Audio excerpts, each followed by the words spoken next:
Good evening, ladies and gentlemen, and welcome to USC Postgame Live here on the USC Voice of College Football channel. What an ugly, ugly, ugly night it was, yet also one with many celebrations.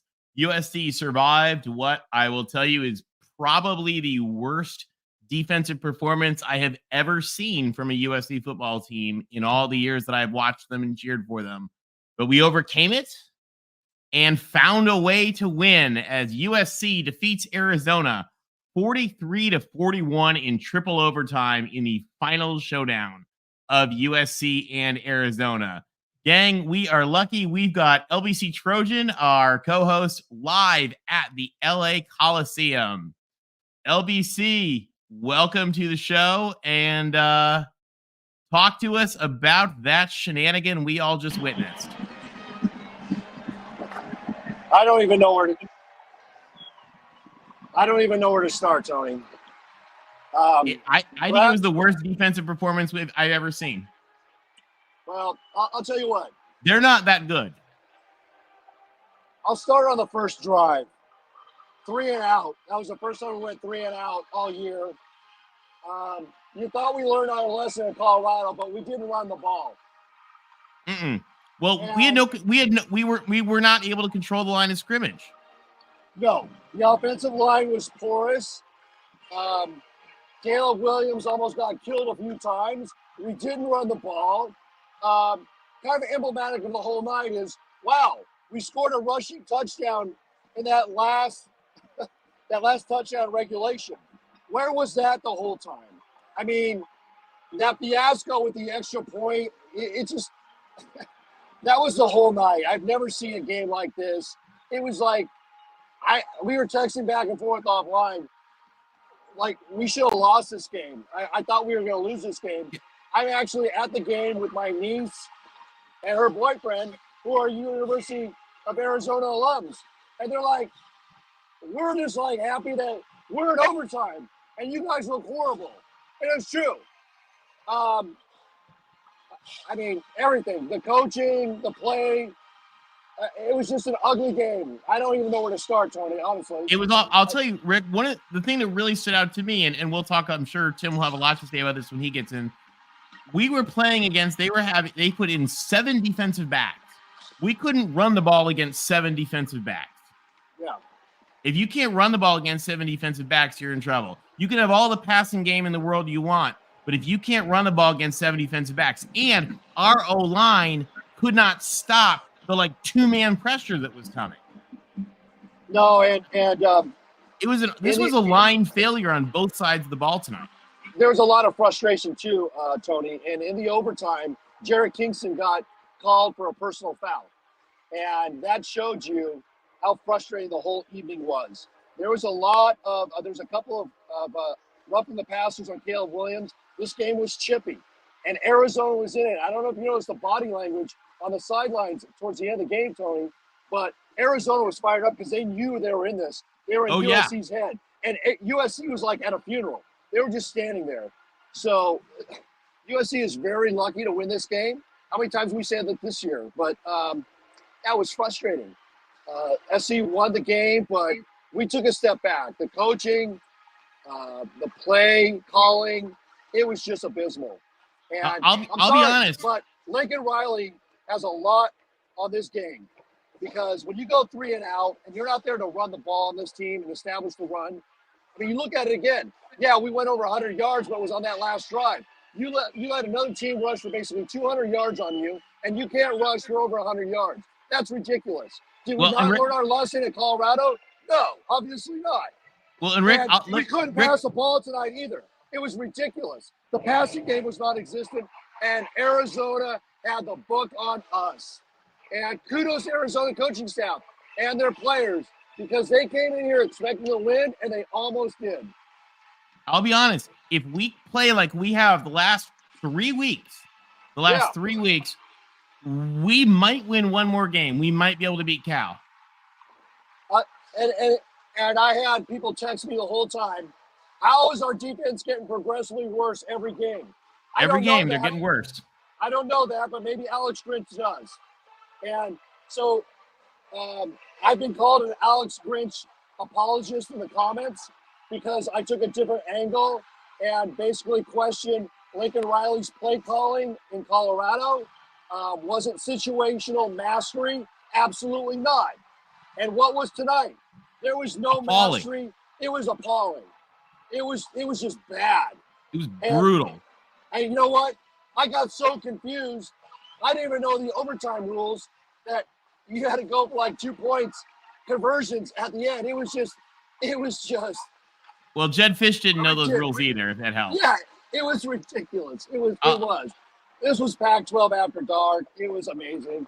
But hey, that's what we are. I mean, I'll tell you the other thing too, Rick, as we know from the great USC teams, great teams survive one awful game that they should lose, that they should have absolutely lost. I mean, we can all point to them, right? Whether it's, the Notre Dame game in 05, whether it's the Cal games, whether it's those games where Aaron Rodgers had the team at 1st and goal and we somehow stopped it in the last second. So great teams find a way to win games like this. But great teams don't put themselves in this bad a defensive situation, I feel. You had the game won, and you can't kick an extra point. Well, how about the fumble right before it? Well, yes. I mean, yeah. And the spiking the ball that shouldn't have happened. Like, Hey, how about the lack of clock management at the end of the first half? That was ridiculous. You have 3 timeouts, and you're letting the clock go. I mean, there's so many instances in this game, Tony, that is just ridiculous. It could have been worse. We could have been Mario Cristobal tonight. I don't know if you heard about that mess. No, I saw that they lost at home against Georgia Tech. So, instead of taking a knee, Cristobal chose to hand the ball off where they fumbled. Georgia Tech hits 2 passes as time runs out and wins. Oh wow.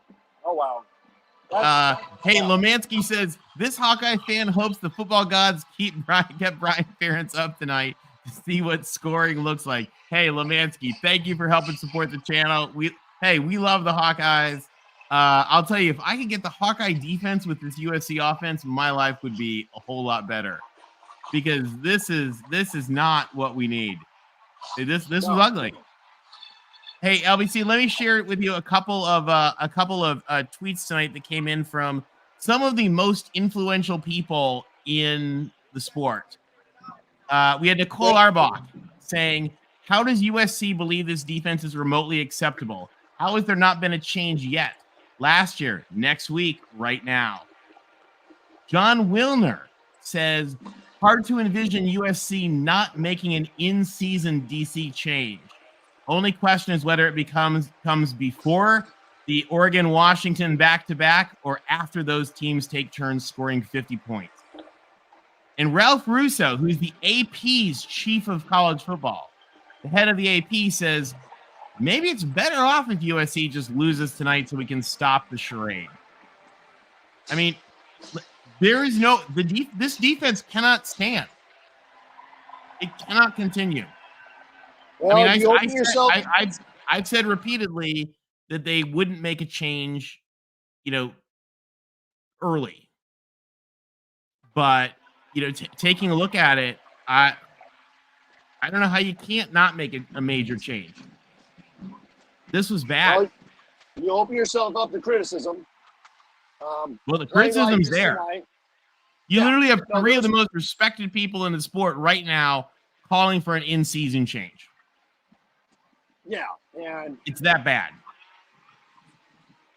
I mean, you open yourself up to criticism when you play the way USC has played this year on defense, but tonight was just a culmination of a number of things, and I don't know what's going to happen, but there's. We're cut out. I think Rick's cutting out for a moment as Rick is headed into the tunnel of the Coliseum. Of course, the Coliseum is sort of built into the ground, so he's going underground. There's Rick again. Yeah. It was frustrating, and like you said, it was Wilner, Arbach, and who was the third one? Ralph Russo, head of the AP college football. Okay. Yeah. So this is. I don't know how the coaching staff. I don't know how Lincoln Riley defends this. That's going to be interesting to see. But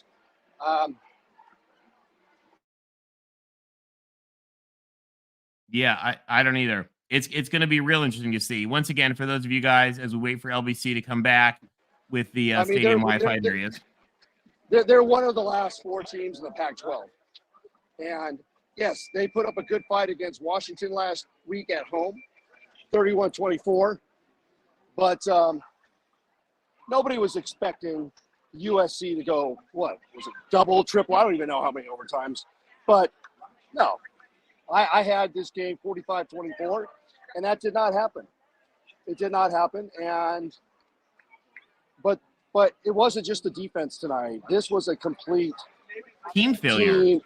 Team failure. Offense, defense, and special teams. All 3 of them. Bomb. Absolutely. And the play calling was abysmal. It was abysmal. Where was the run game? You know, Marshawn Lloyd is here for a reason. And it was horrible. And you there was no blocking. You're looking for low percentage passes in the first half.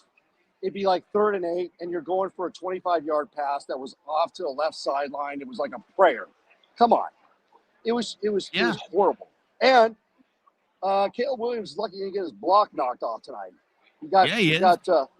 So he had a scramble. There was a couple rough in the passer plays, and Arizona was wanting to give it to USC. There was a lot of business after the whistle all night long. And you saw that, Tony. Yeah, all night long. So this was just an ugly win. You know, it was ugly. It's a win. What? Are we 6-0? Yeah, a few other teams lost today. Are we fortunate? But we got a lot of problems going to Notre Dame. And, hey, Notre Dame lost tonight. They got a lot of problems going into USC. Say that, Tony. What was that? I said they got a lot of problems to fix for USC. Well, sure. But I don't know. I don't even know what team is going to go to South Bend next week. This is just, I don't know. It's a lot of questions. I haven't, we're regressing. So now, okay, we just finished the easy part of our schedule. And now we're getting to the meat of it. And we haven't gotten better. We've gotten worse. And that's the truth. Yeah. I mean, they had 7 defensive backs in there.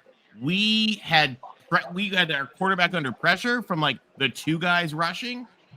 We couldn't run the ball. I mean, this was an offensive line failure. It was an absolute defensive failure. And it was also a special teams failure. Because again, look at what happened at the end. I mean, poor, Jake and Will's jumping up to try to get that, and just what a mess. And if you didn't know any better, you would think Fafita is his last name, right? Noah Fafita? Yeah. I hope I'm pronouncing his name correctly, from Servite High School out here in Anaheim, California. You would think he was Caleb Williams. This guy was elusive. He was confident. He looked like he's been starting for 2 years for Arizona. No, and he's about 5'7". Yeah, he's about 5'7", and he pretty much owned USC in the first half. USC slowed him down a little bit, but he didn't have any fear out there, and he played absolutely electric. And Caleb Williams was tentative, a couple fumbles. I didn't like the RPO calls. It's like, where's the running game? The running game was missing, non-existent. It was non-existent. Now, you can look at the yards and you can do a lazy man's take, but a lot of that was Caleb Williams running for his life. I didn't see a lot of Austin Jones. We had some Marshawn Lloyd towards the end of the game, but you got to establish that. You're here in the Coliseum. For whatever reason, they didn't do it against Colorado, right? Yeah. And I don't know what that was. But, hey, here's the solution. Willie, thank you for the super chat. Willie points out, give Grinch the tarmac. That was just horrible. Willie, Willie, I'll tell you, Willie, I agree with you. Nicole Arbach agrees with you. John Wilner agrees with you. We may need an in-season change. I mean, this is just not. It just doesn't work. Yeah, Tony, we kind of talked about it a couple of weeks ago that really, are you going to have an in-season change? Probably not, right? But now You got to wonder. And here's something to think about. I don't know if they. Oh, LBC is frozen for a sec there. He'll be back. On the collegiate level, and that's Greg Brown, right? And we got a couple of defensive analyst assistants. But you could have a stopgap in Greg Brown that could possibly take over duties if that was a situation that presented itself. But who knows? Nobody knows right now, but all we know is that the defense is getting progressively worse, and now we're going in the meat of the schedule. And you have three respected columnists, sports writers, bashing the USC Well, no, defense. I mean, the entire industry is calling for it. Yeah. Okay. There you go. I mean, it's an industry wide. I feel like it's basically an industry wide consensus at some point that that this defensive leadership cannot continue through to the end of the season at this point. Yeah, that's going to be an interesting situation that's obviously developing. I don't know how Lincoln Riley defends this. I don't know how Alex Grinch defends this. I think there was 2 consecutive plays. I think it was in overtime. I think it was Bryson Shaw was burned on the touchdown and on the 2-point conversion, if I'm remembering correctly. There's a lot of things that went on with this game, but I don't know. I don't know what is happening with this defense. It's not defensible. Yeah, it can't continue with this. We got another super chat. Zachariah Sitchin says, OU fans tried to warn y'all USC are pretenders. I don't know that OU fans did anything else but whine. So, but the real issue here, I mean, they have the talent, but it's just not working for them. They have the players, they have the team. It's just not happening. And I know it's weird to say that we need to look at a midseason change because that's really just not what you do. But I don't know who on the defensive staff would be prepared to step into that role. But just at this point, I don't think that it's really tenable to continue. Yeah, I don't know who would be in that position either. I don't know if you do by committee, but that's why I brought up Greg Brown. He's a defensive analyst. He's a veteran. He's been a defensive coordinator, again, in the NFL and at the collegiate level. And maybe that is a temporary answer. I don't know. We don't know what they're going to do with Grinch, but they really have to take a look at the first 6 games. And now you're moving forward to the more challenging 6 games where you've got at Notre Dame, against Utah, at Cal, home to Washington, at Oregon, and then home to UCLA. And yes, you're 6-0. I think USC is probably one of 17, 18 teams, maybe a little bit less, 15, 16, 17 teams that are undefeated. But we've escaped a few times. And the first loss is coming. And it could be at South Bend. Because Notre Dame is going to be fired up. They're 4-2, and they lost a game they shouldn't have lost, probably they think in their minds. And now they're going to come home, and they need a big statement win. And this is, Notre Dame's 4-2. You lose this game, Notre Dame, they're 4-3. So we play the way we did tonight, we're going to lose by like 24 points at Notre Dame. Oh yeah, easily. And if we play the way we win tonight, we'll be lucky to beat Cal. Cal is good tonight. No, yeah. Look at Cal. Cal gave Oregon State all they wanted. Yeah, I don't see how it can continue. I mean, and let's be clear, the offense looked brutal tonight too. This was not just on the defense tonight. The offense looked brutal. It was horrible. And the offense stepped in and did what they needed to do because they have so much talent. I think part of it is the offensive line. Part of it is the offensive line. The offensive line was not gelling. Maybe that's why we didn't run the balls, because we can't run the ball right now. I don't know what's going on with the offensive line, but it just didn't look like it was giving Caleb the time that he needed. I noticed that Dedich looked like he could have been injured towards the end of the game. Did you notice that play? I think he got hurt when he came out. Yeah, so we're gonna have to wait and see about that. I think the long snapper might have also been hurt on that extra point. What was your position, or what was your? Something went wrong. It was a high snap. Oh, LBC's frozen again. That is unacceptable. Yeah, it was a high snap, and I mean the thing of it is that they called timeout. I mean, just the routine kick right before it went right through the uprights. Yeah, and they called time, but it's just like the play right before it when Caleb fumbled on the 1 yard line. And miraculously, we didn't lose it. No, I mean we tried losing the game 10 times tonight easily. Like our friends here from Arizona, they didn't win, but they won. And like they said, hey, good luck in the Big Ten next year. And they're right. You play like that in the Big Ten, you're going to get your ass kicked. Well, although you should you get your ass kicked by Michigan, but you certainly won't have any trouble with Minnesota. Hey, Tony, I've got a few Trojans here walking by. We're on the Voice of College Football YouTube channel, post-game show. Gentlemen, do you mind if I ask you what you thought of the game tonight? Go ahead, Miguel? You're Miguel? Hey, how you doing?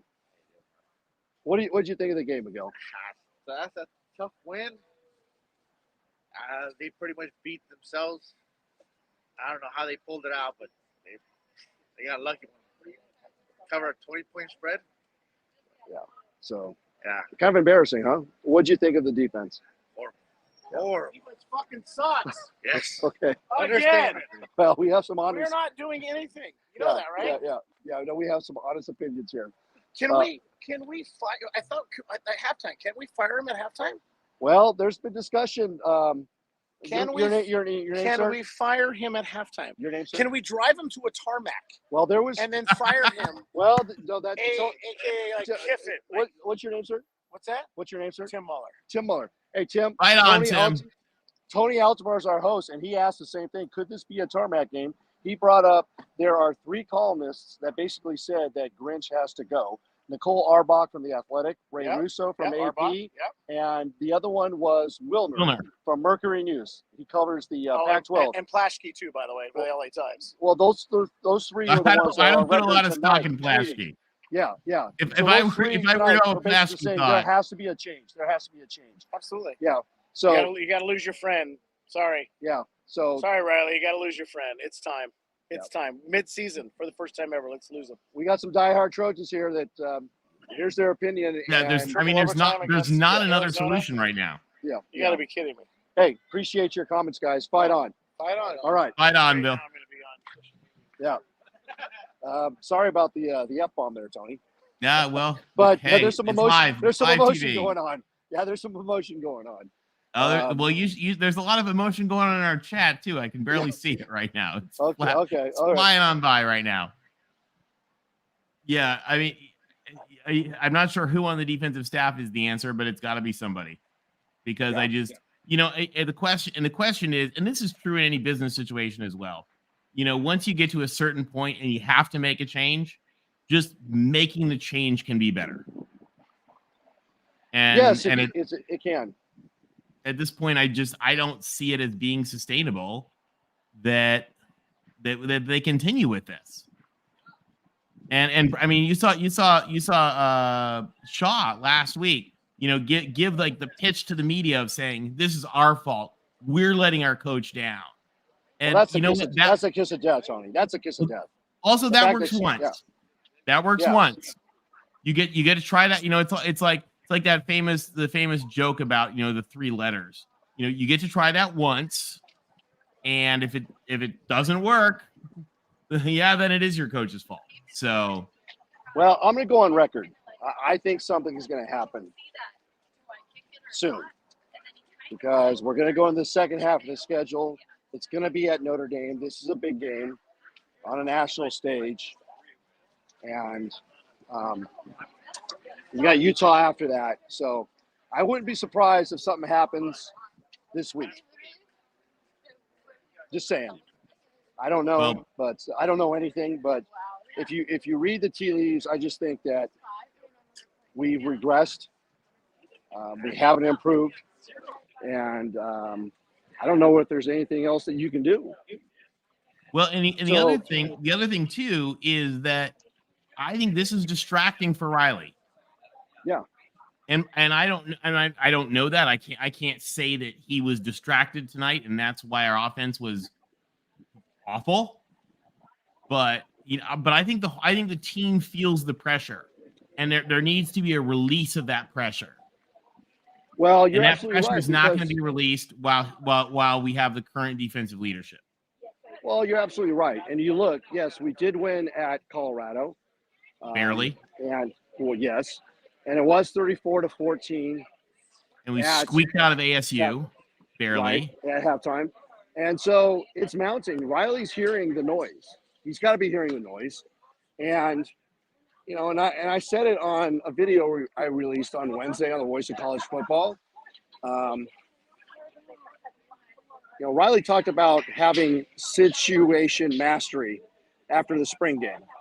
And that was on the coaching staff, and that was on Caleb. Caleb was good last year, but he needed to be great. I'm sorry, but the play calling at Colorado was not great.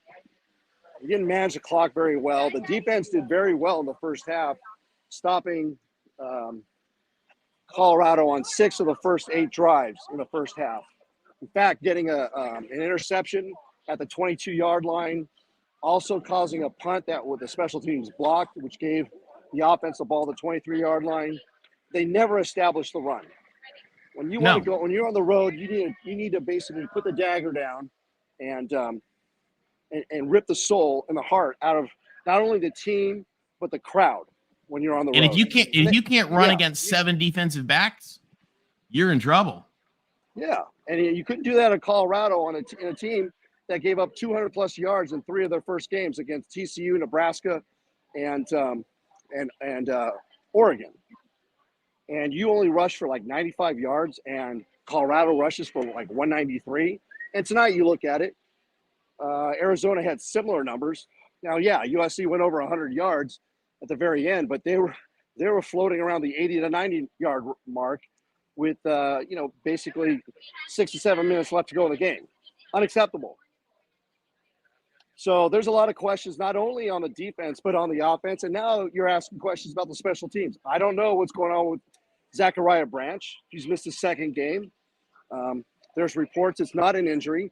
I don't know what it is, but there's an issue there. He obviously didn't play for a 2nd game. And then you can't snap the ball and kick an extra point to win the game. So, special teams are looking to be an issue. There's a couple punts that could have been blocked tonight. So there's a lot of issues that are going on, not just on the defense, but the team in general. Well, and Tony, LBC, as you get closer to your car here, let me put the QR code up so we've got it for some callers. Okay.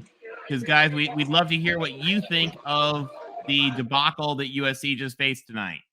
So we've got the a QR code there in the screen, and we've got the link is in the chat. Anyway, sorry, LBC, keep going. Go ahead, Rick. I don't know if you can hear it, Tony. Sorry, but yep, we can hear you.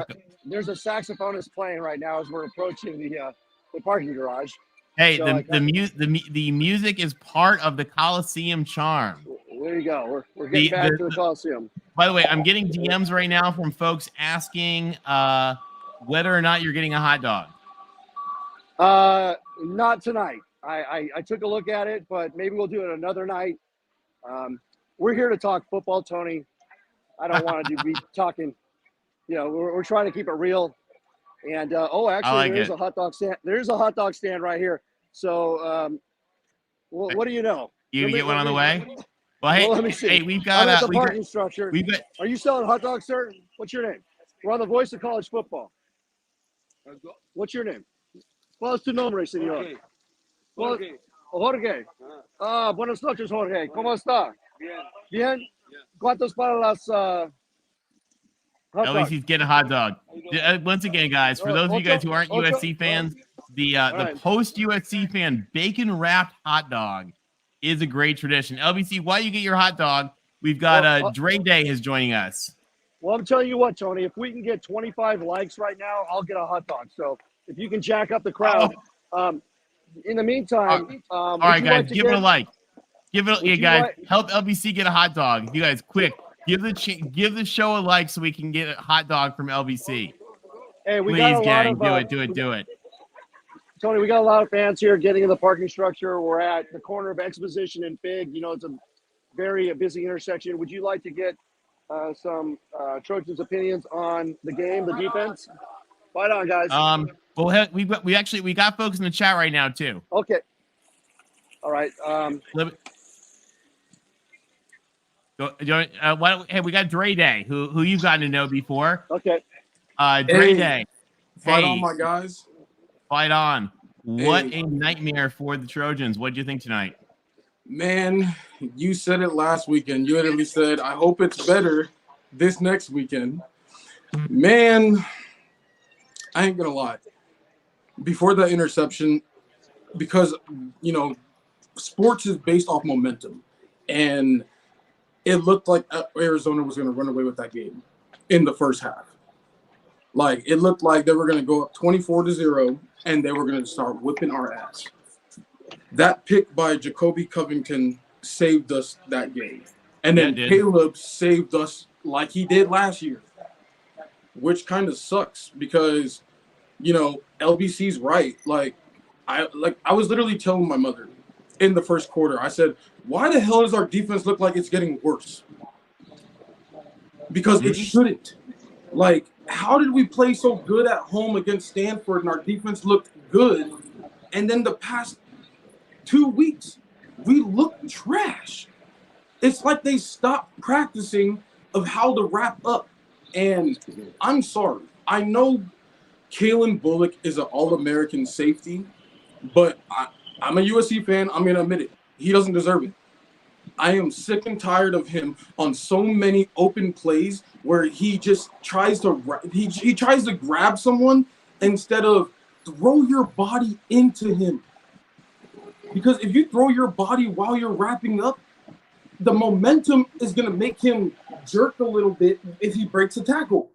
And it will slow him down. And then someone else can close it and make the tackle. But when you're just wrapping like this, you're going to get your tackle broken. And the fact that it's his third year and he keeps making the same mistakes that he made as a freshman, I don't understand that.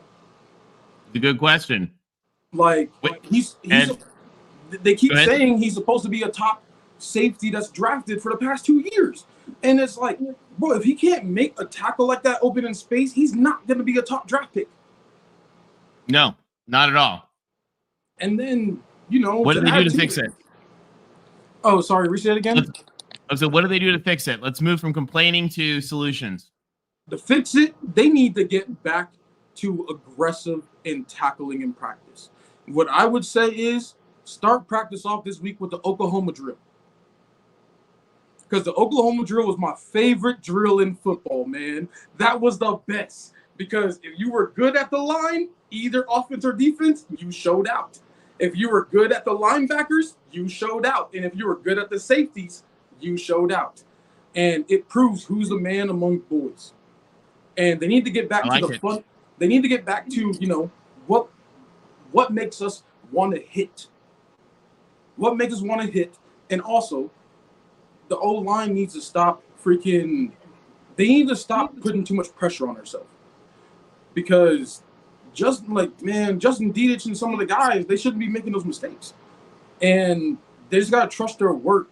But, you know, I'm going to be honest. If the defense can play okay next weekend, we're beating Notre Dame. Yeah, I agree with you. Notre Dame, especially with what we saw from Notre Dame today.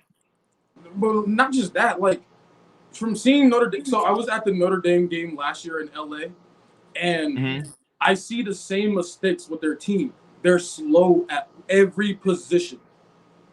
They have a backup running back who's fast. They have a few players who's quick.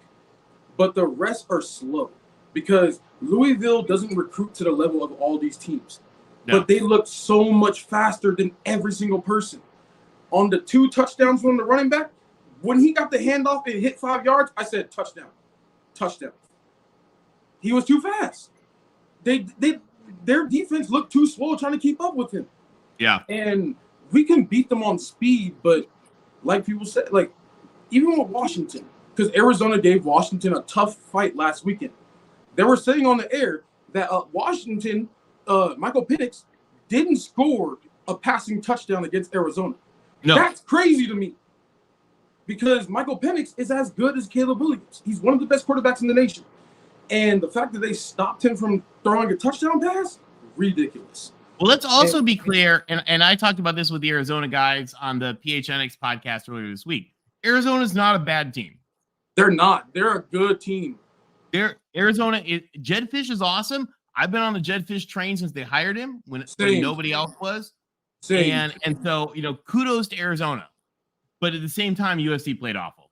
So, Yep. Hey, all right. Hey, we got to move on. Give me your prediction for the Notre Dame USC game. All right. So, prediction. Do we fix the problems? No. I do think that some of our defensive linemen will make big plays because Notre Dame's offensive line looks a lot suspect like our offensive line at times. Like Sam, what's his name? The quarterback should have been sacked like 7 times where he got the ball out at the last second. But then he was sacked the other times. I say 45-38 USC. I like it. Fight on it. Fight on. Hey, thanks for calling, Dre. We appreciate it. Fight on. Hey, we'll see you soon. I'll talk to you next weekend. Have a good night, guys. Fight on. All right. We'll see you next weekend. Hey, guys. And LBC brought up the great point. If you can, guys, just give the video a like really quick. We're here. It's 3:10 in the morning here on the East Coast. We really appreciate it. Helps Mark in the channel. We really appreciate it. If you can, guys, hey, we're bringing in I don't know how you pronounce it. Masakwatan. Hey, real quick before we hit you, let me just hit a couple of super chats. We just want to thank folks. Danny Kennedy says he's sure Jen Cohen will be having a discussion with Riley on our defensive coordinator. Heaven knows I hope so, because change is necessary. And Danny, thank you for your contribution. Zachariah says Alex Grinch and Benny Wiley because USC looked gassed. Yeah, they did look gassed, but they had a rough one. And yeah, we already got that one. Hey, so tell us, what did you think about tonight's shenanigan? It was really interesting. It was really interesting for 2 reasons. I don't think I've ever seen USC in recent years come out as flat as they did in the first half. I mean, like, ridiculous. 0 motivation on anybody to get off the ball.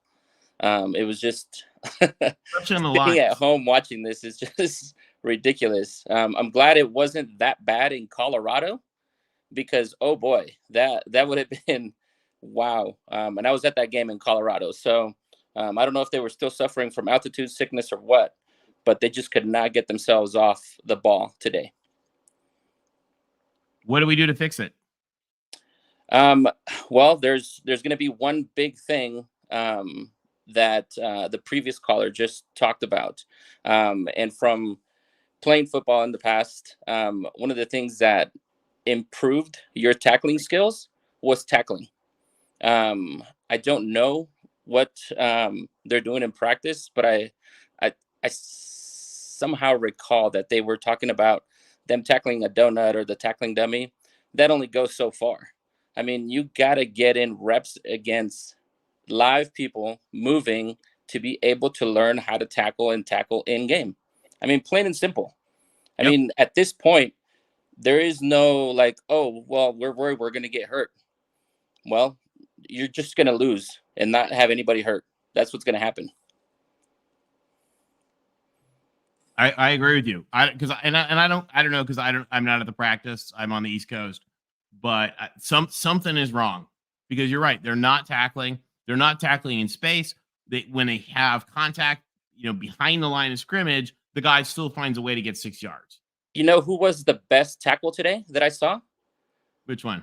was was when they fumbled that ball on the first quarter, and 16 tackled whoever Yep. it was. The offensive guy had probably the best tackle of the game, It's probably true. which was just like, to me, when I saw that, I was like, wow, that guy wrapped up. He knew what to do. What is the defense not doing that the offense is? What do you think about the question here? We're getting, we're seeing national reporters calling for USC to make an in-season change at DC. What do you think? I don't think it's going to hurt. I mean, at this point, if Alex Grinch is not there, are they actually going to be worse? Hard to imagine. I can't see that possibly happening. Yeah, So, I agree with you, and maybe change sparks something good, because this isn't working.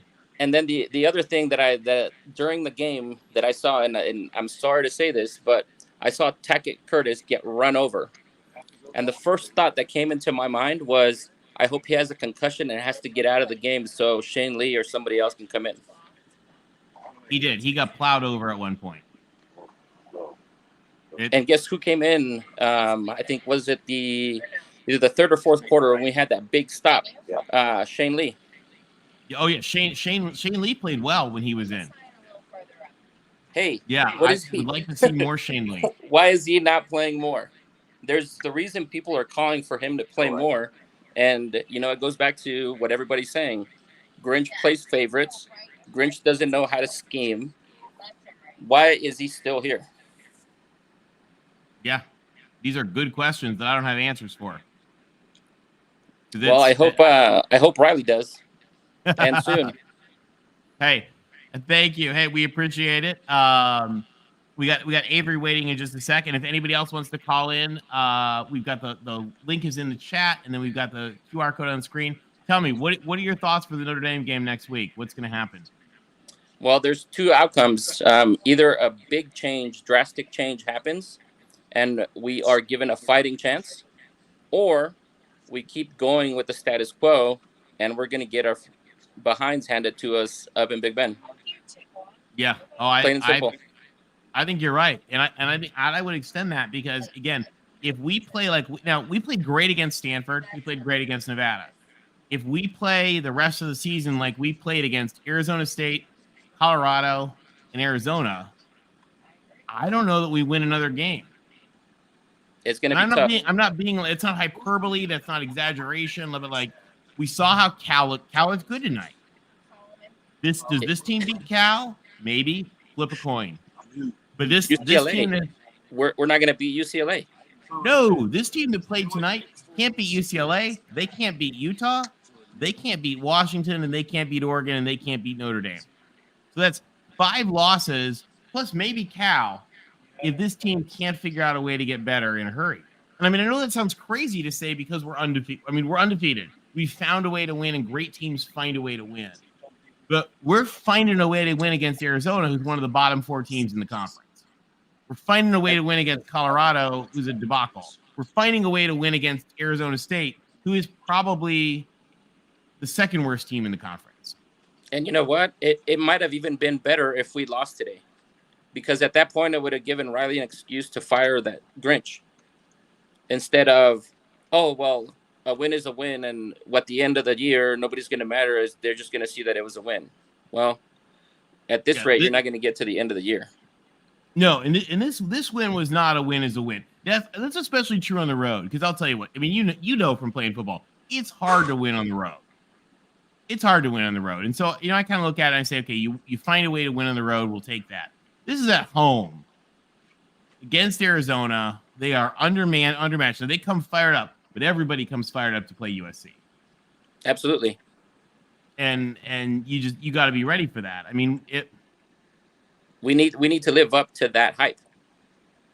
And I'll tell you, I watched the Colorado and Arizona State game, and those were no NFL teams there. Those teams played exactly like we thought they would play today. Yeah, and we played way below par. We did. All right, hey, give me real quick before we let you go. Give me your score prediction for Notre Dame. What I hope happens. I'll take that. Inshallah, baby. We'll take it. 35-17. I like it. Let's see. Fight on. Hey, thanks for calling. We call back next week. We'd love to have you. Will do. Thank you. All right. We'll talk to you soon. Fight on, guys. Fight on. Fight on. Hey, Tony, All one of the right. things I want to point out, Tony, is Yep. And then we got Avery joining us. Go ahead, Rick. Okay. You talked about playing against San Jose State and Nevada. You look at our first three games, San Jose State, Nevada, and Stanford being the bottom dweller of the Pac-12. We played at a higher level, obviously, because the competition was lower. Now you look at the next three games, ASU, Colorado, and Arizona. It's a Pac-12 sample size, right? And if you look at Colorado was 1-11 last year. Yes, they are better this year. They're probably a 6-win team. But you look at Arizona, maybe. You look at Arizona and you look at ASU, and they are in the bottom third of the Pac-12. And for USC to play that way against Arizona at home in the Coliseum after an embarrassing, I guess, win in front of a national TV audience against Colorado. That's why you have those comments tonight by Nicole Arbach, by John Wilner, and by Russo, right? Ralph Russo, is because they just saw us on national TV. Okay. And that was embarrassing. It was and awful. Now you follow up a game at home, not against Washington, not against Oregon, not against UCLA or Utah, against Arizona. This was to be a big win. And USC, like our caller said, we came out flat. That was the first time we went 3-0. They looked flat. You could see them looking flat. It was like you're waiting for this team. And the other caller pointed out too, if it wasn't for that interception by Jacoby Covington that changed the game, I don't know where this game could have ended up. Would have ended up awful. And hey, LBC, go ahead, and then we got Avery waiting. One last thing, I want to credit Jetfish, and I want to credit the Arizona coaching staff and the players, because I was sitting there with my brother and my niece and her boyfriend, who are Arizona alums, and I said, when Arizona was up, I believe at the time 17-0 or 17-7, I said, I feel a big play coming on right now. Arizona was like on their 30-yard line, and there comes the flea flicker. And I think it went for 40 yards. And you could see Arizona felt it on the sidelines. They were playing with house money, and they rolled the dice knowing that Alex Grinch's defense was going to be porous, and they couldn't stop that flea flicker. And again, a big chunk yard play. And so credit them. They were going for it. They were going for it all night long. They did. All right. Hey, LBC, we got Avery on the line. Avery, talk to us about what you thought of the game tonight. What's up? How's everybody doing? We've been better. Yeah, definitely. First off, it's 3:21 on the East Coast down here in Georgia, so I've been up all day waiting to see that porous performance. Hey, I'm gonna keep it a buck with you. Porous is the right word. I'm gonna keep it a buck with you. I saw my very first Trojan game last year in Tucson against Arizona, and I sat front row, and I was thinking to myself, man, we would be a better team if we had some better players. Lord and behold, a year later, we have better players, and we look like the exact same team that played in Tucson last year. I'm not an advocate or a proponent for someone losing their job, but man, just being very much honest and straight up with you, after the San Jose State game, that decision should have been made then. And the reason and the rhyme behind that is you can't practice all off season and go all summer and go through the fall knowing that you are the focal point of what needs to change for the team and the organization, and then come out on the very first game of the season and take San Jose State into halftime. I don't want to hear anything about, they were playing different lineups. That just can't be the rationale. That can't be the thought process, because here we are, week 5, week 6, looking like the exact same defense from week 0. And it's just like, man, like it's just not a good look. It's I I wonder about the lineups of some of the people that are starting. Like, man, there are a couple of guys that, look, I'm a Trojan fan through and through, but some of those guys shouldn't be playing. Like, there have to be some better options. Like, man, when are we going to see Zion Branch? Like, man, the apple doesn't fall far from the tree. If his brother is that good at the young age, I know the older brother can't be that bad. Like, it's just and being even more transparent, man, we look like a Clay Helton, Lane Kiffin team tonight. It looked like we didn't do anything in practice all week, and we just figured that we were just going to come out and out-talent the other team tonight, and that's not what happened. It's just not a good look. Not a good look. Well, and I'll tell you also, like, I mean, we're not necessarily excuses, but there's often reasons for things. And different reasons are fair, and different reasons make sense, and they're logical. I mean, same thing, like I said, when you're managing people in a business, like things happen and there's reasons. But this defense has now passed the point where any number of reasons are okay.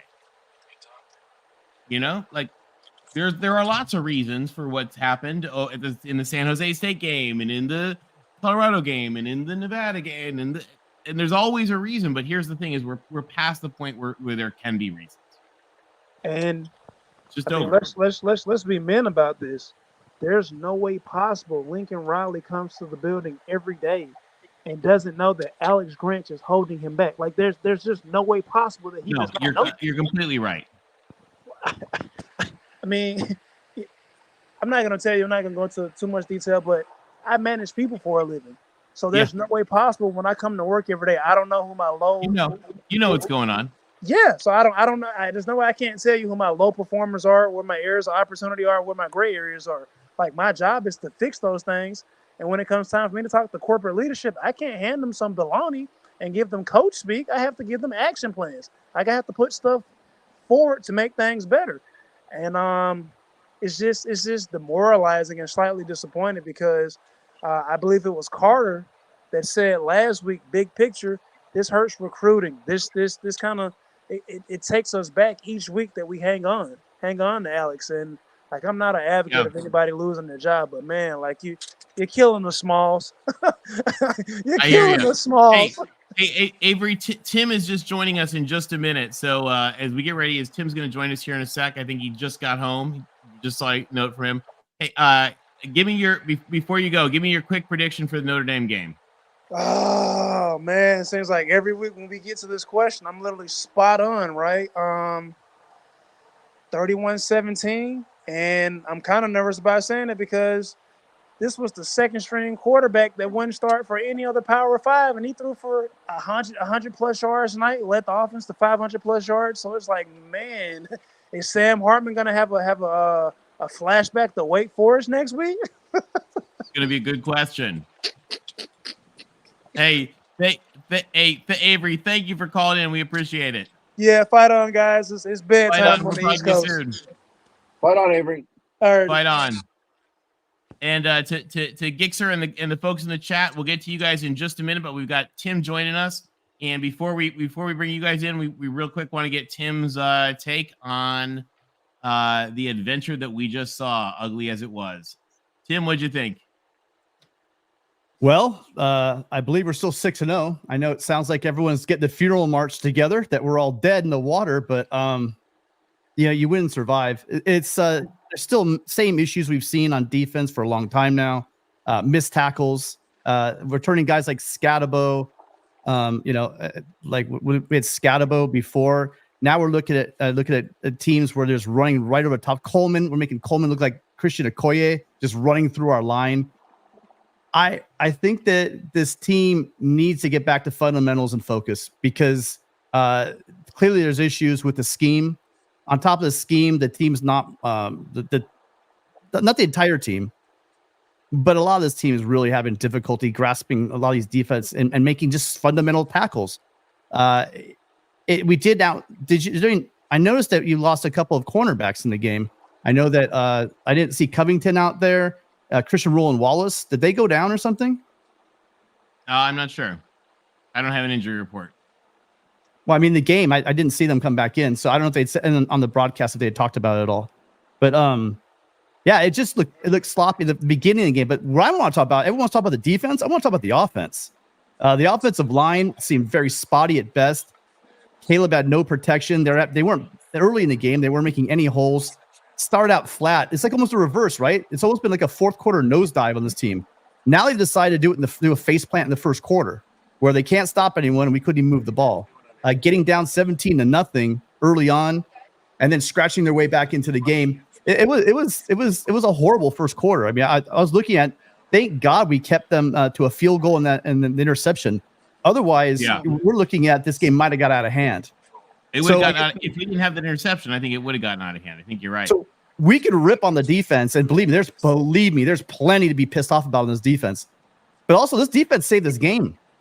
This game should have ended 31-28, USC winning with a walk-off field goal. That's the way this game should have ended. That's not on the defense, and we can't get a snap, a hold, and a kick from like 5 yards away. And then can we talk about the offense? What was that screw up? All we had to do was center the ball. You know what I mean?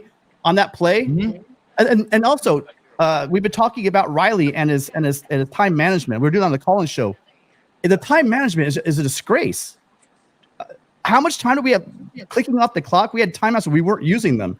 I just didn't understand what was going on. So much time went off that clock. We should have had plenty of time to score. I understand the idea of not giving them time to get the ball back and kick a field goal to tie it.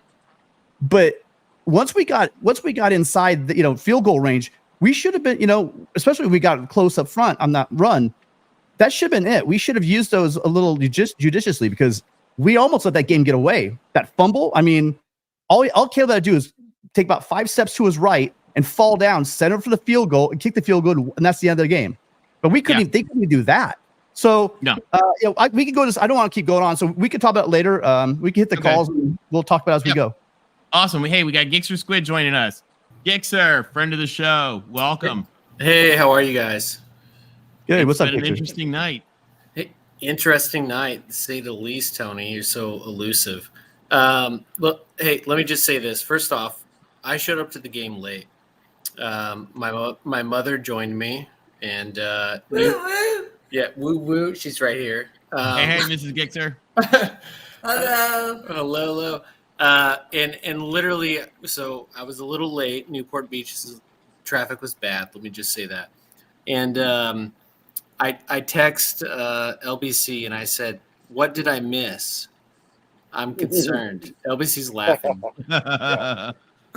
and I said, "This is unacceptable."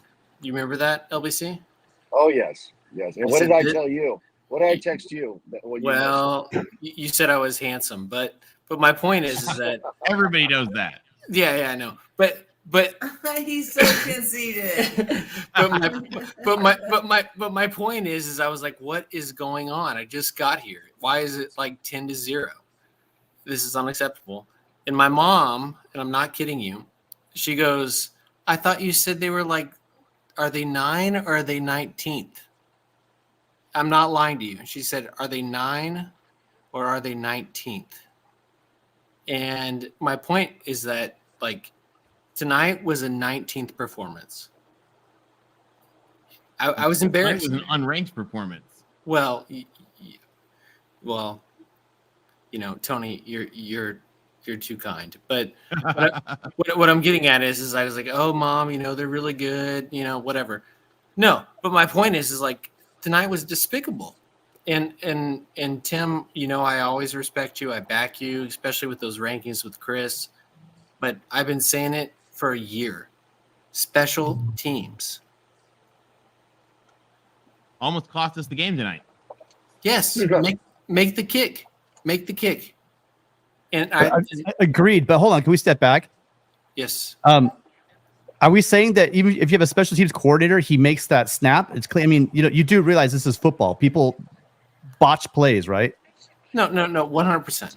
Okay, I mean, I get you, and I think they should. I don't know how they oversight this thing. I know they have 2 guys that are coaches that have been special teams coordinators. I know they want an inside receivers coach. I get what they're doing there. I think people overplayed. We can disagree. You bring up great points, Gixxer. I mean, I'm not going to question you. Who knows who's right? When it costs us a game, then obviously it's going to be very clear. But I would say the special teams overall this season have been pretty solid. Last week we were celebrating a 53-yard field goal, right? Yep. I mean, Tim, Kick returns, punt returns are pretty solid. So I don't know. I mean, it's a shame that it went down like this, but I'm not going to say that we need a special teams coordinator because there was one long snapper. Matter of fact, this was, usually he's automatic, right? I kind of think we need one overall, but well, from extra points, he's automatic. The problem, what I didn't like, Gixer, is the fact that they botched the play before. All he has to do is center that ball. That was a hard angle. Granted, he nailed the one they called the ice timeout, and they come out. It's a bad snap. You know what I mean? That stuff happens, man. I don't know if that has to do with the coordinator or not. No. Gixer, I agree with you completely. I think we need a special teams coach. So Tim, 100%. I agree with you. Life happens. But my point is that for the past year, I've been saying when it matters, it will succumb. Like it will happen and will reflect. And my point is tonight, things will be different. And here we are. And all I'm saying is that I respectfully think that Lincoln Riley's priorities are not defense and not special teams. The allure of Heisman, hey, come to me, I'll get you a phenomenal amount of yards and touchdowns. It's alluring, it's sexy, and it sells. But what I'm getting at is that as a team, various functional units, special teams, defense, offense, as a package, we're not where we need to be. And believe me, I'm the most humble person you'll meet. And I'm just telling you straight up, tonight was a disappointment. My mother literally said to me, we're 9th or 19th. And I said, Mom, I don't know what we are, but right now we're drinking an IPA. We're having a good time. And LBC is I was so embarrassed. I was so embarrassed. I had a beer delivered to LBC. Am I wrong? In the stadium. I literally said, I'm so embarrassed. I'm going to make sure LBC has an extra beer for this because I said this is, quote, unacceptable. Well, I appreciate that, Gixer, but at halftime, I had saw just so many errors that I went and got me a halftime refill. And so I couldn't have your beer and my beer and then be on the show this afternoon or this evening or whatever it is this morning. So I appreciate that, Gixer. And this is Mrs. Stewart. Yes, hey, Mrs. Stewart. Welcome. Hey, Mrs. Stewart. Hello. And you know what? 6-0. Come on. I know my mom keeps saying we're 6-0. Why is everyone complaining? 6-0, 6-0. And I'm like, come on. And I keep telling her. I wish my Chiefs were 6-0. Come on. No, but it's about expectations. And honestly, going in tonight, first quarter, my expectation was we would be 10-0. We would be 17-0. And I'm just, I don't want to keep talking. I'm going to log off here in a second. But my point is like, I'm just concerned that the totality of the team is just not where it needs to be. I agree with you. Yeah.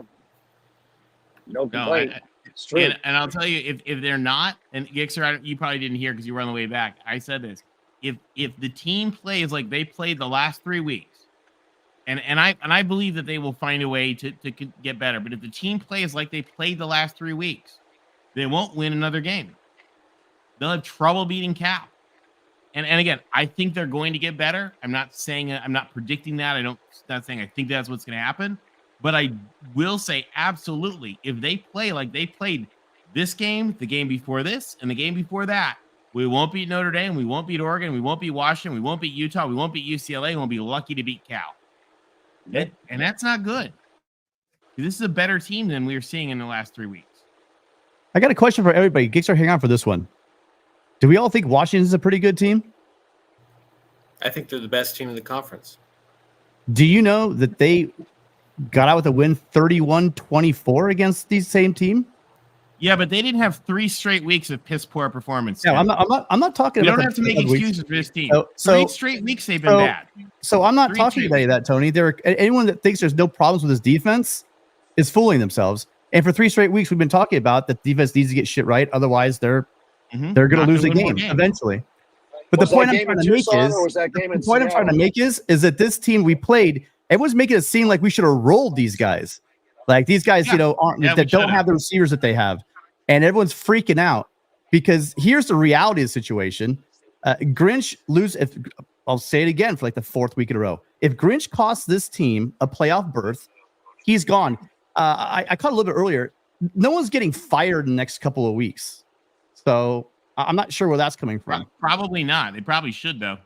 I mean, I think it's bad enough at this point. The apologists, like, and I have been a supporter of giving time to make sure that the team is able to do what it needs to do, not jumping to rash conclusions. We have had 3 straight weeks of abysmal performances against fairly bad teams, including this one at home. Yeah. This wasn't on the road. How many points did USC give up in the second half, you guys? Too many. 11. Giving up any points in the second half against this team. 11 points.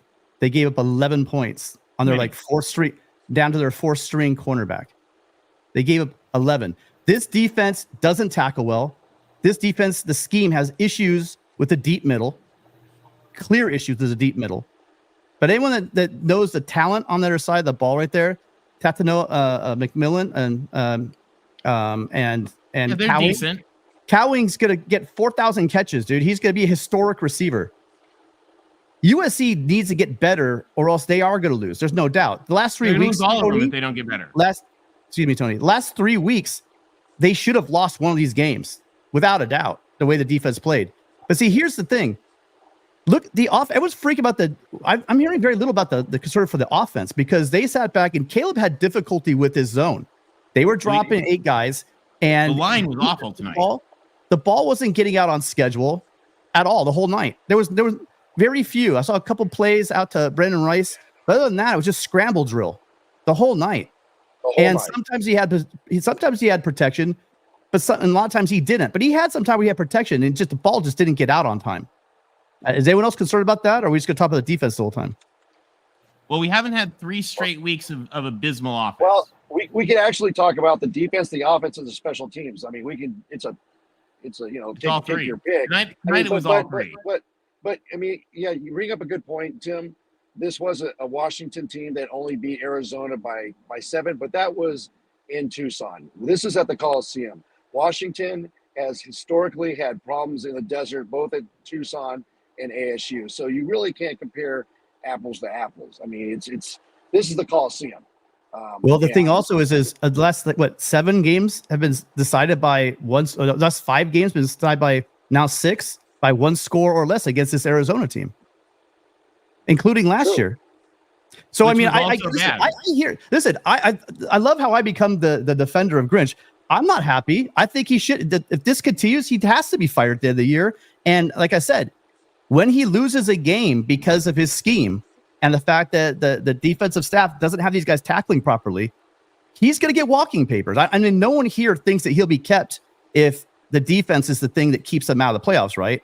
I don't think there's anybody on this, including Gixer, who thinks that he's going to stay on staff because he's quote unquote his friend. If he costs him at least a chance at a national championship. So I'm confused. I mean, he won't get fired. If they don't play dramatically better, they'll be lucky to go to the Holiday Bowl.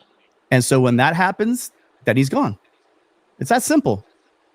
This defense figures it out, or else we'll have a new defensive coordinator. That's what we said at the beginning of the year. We said that. Hey, look, we're stuck with him for the year, and so this is it. Your job's on the line.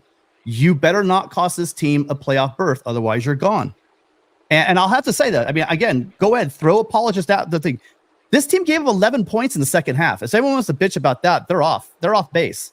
11 points. I don't think anybody that complains at all about any of the performance tonight is off base in any way, shape, or form. Oh, well, if you play about the second half, then you are off base. There you go.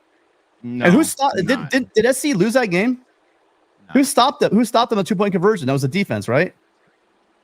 Great play. One great play in the night. I mean, that's the problem. Now hold on a minute. Wait. They didn't tackle. They gave up a zillion yards after contact. So I mean, with all the problems we've seen for the last year and a half magnified against one of the not a good team in the league. It was not a good performance in any way. And again, it's the third straight terrible performance that we've seen from the defense. Third straight. So USC gets the ball and they end up punting. And then the defense actually, so then you have the ball in the hands of Arizona coming to drive to get the winning field goal, right? And they stop them to a 50-yard field goal. And then the play before that, they also had them punt. And there were 3 punts, an interception, and a field goal. I'm going to get confused at 11 points and a half is a poor performance. That's kind of weird to me. You're not going to gotcha me into thinking that anything about this despicable performance was in any way, shape, or form good. Wow. All right, then. All right. Hey, Gixxer, give us your quick prediction for the Notre Dame game, and then we got to move on. We got Carter on the line. Oh, hey, so prediction, USC loses. No. My mother says no. I hope not.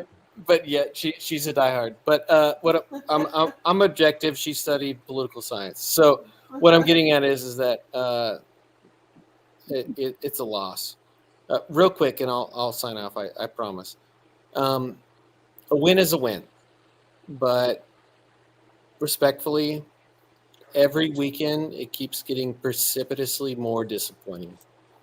And Precipitously. yes, thank you. SAT prep.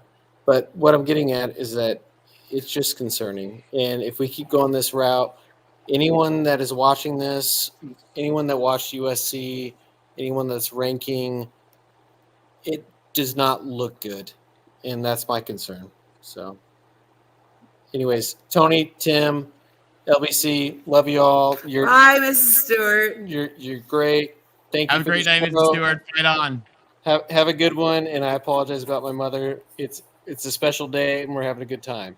The chat has decided that they like your mother more than our defensive coordinator, so she wins the night. Good to meet you, Mrs. Stewart. Thank you. We'll talk to you soon. We'll see you again, sir. Is Mrs. Stewart single? No. All right. Hey, thank you, Gixxer. All right, we got Carter joining us. Carter, welcome to the show. How y'all doing? Fight on. Fight on, Carter. Hey, Carter. Carter, what'd you think of tonight? You know, it's the same old stuff, but I was stressful. Like, I'm a USC fan, so at the end of the day, I know I come on here and complain, but I want us to win. I really thought we was going to lose that game. Like, Lincoln Riley, he's so in love with passing the ball. I remember when we was driving for the game-winning field goal, we like on the 3-yard line, and they did a pass play, and Brendan Rice went the wrong way. I'm like, man. And then, yeah, so I'm like, man, I feel like we going to lose this game because it seemed like we were just giving them the game. Then we got the field goal. We botched the field goal. I'm like, oh, man, like I felt like we was going to lose that whole game until the end. And then on defense, I don't understand why it was a play, it was 3rd and 2. Why are our DBs back 10 yards on the 3rd and 2? All you got to do is throw a hit. The quarterback could audible and just throw a play. He could fall for the first down. Yeah, that's the scheme. So so it's like if sometimes as a player, I don't care. As a player, I'm finna come up to the line. Like, coach, you're gonna have to take me out the game then, because as a DB, I don't even want to just sit here and just give up the first down because I'm 10 yards off the ball. So it'd be like we be defeating ourselves. And it's like we gotta be honest, like this is a poorly coached team. I'm not gonna get on Lincoln Carter, that's the point that drives me crazy. Is that's that scheme. You're talking about. Yeah, how often do we see bump and run? You know, how often do we see there's nobody behind them? You know what I mean? Because they bring the safeties up. They're on an island. So what they do is they sit back there 7 to 8, like you said, 7 to 8 yards off the line when it's 3rd and 2, and you just got to flip the ball out and it's a first down. And it is frustrating, you know, especially when you're trying to get off the field and you know you're just gonna hand it to them. I don't get it. I don't understand it. Why not? Why do you have to sell out? Why not have a couple safety? Go to have a safety to the top of them and then have those guys up on the line so they can't do that little Like you said, that little 2 or 3 yard out or that little hitch, just sit down and catch the ball and get a first down. They did it twice tonight, and it's frustrating. I totally get you. Yes, it's very frustrating, but at the same time, you know, I like to bash Grinch, but at the same time, our DBs do be getting killed. Like when the ball go up in the air, I be feeling like it's a completion. Like I'll be like, oh God. When they throw it deep and the ball in the air, like our DB don't have ball skills. They don't know how to track the ball when it's in the air. They don't get their head around. And that got to be Dante Williams. So to be honest with you, I'm looking like our DBs is really playing trash. Grinch gonna do what he do, but I'm looking at some of the players now. Like some of our players need to be better, like Bryson Shaw. If I'm an offensive coordinator, I'm targeting Bryson Shaw because he can't coverage in space. When he transferred from Ohio State, I was on Ohio State boards, and it was like, you know, he's a good player, but he can't cover in space. He don't have that lateral quickness. So with our DBs can't track the ball in the air, and then you could pick on Bryson Shaw. That's why we see a second string quarterback that could do what he do. So you add that with the players and the scheme, we 10 yards off the line of scrimmage on 3rd and 2. So now I'm looking like it's a combination of the coaches and the players too. Like I gotta keep it real. Like one-on-one, I can't blame the coach. If I'm one-on-one in the island and I get beat, like the first play of the overtime, like how on the first play of the overtime we give up a touchdown. I can't blame that on Grinch. You know, I'm gonna get on Grinch, but I seen a lot of stuff tonight that it's our DBs. They can't cover. So I'm like, man. And then our offensive line. Hang on a second. So on that, do you think it's fair though? You have Cowing going up against Bryson Shaw. I mean, that's just a mismatch. Do you know what I mean? I'm not gonna get on. I'm not gonna get on Bryson Shaw for a safety trying to cover Cowing. I mean, most corners can't cover Cowing. The dude's gonna have 4,000 catches. The guy is legit. The problem is the other thing we're talking about. The problem is how we consistently get beat on that post pattern that the deep middle just seems like it's all day for them. You know? Yeah, and your point about the I think they were.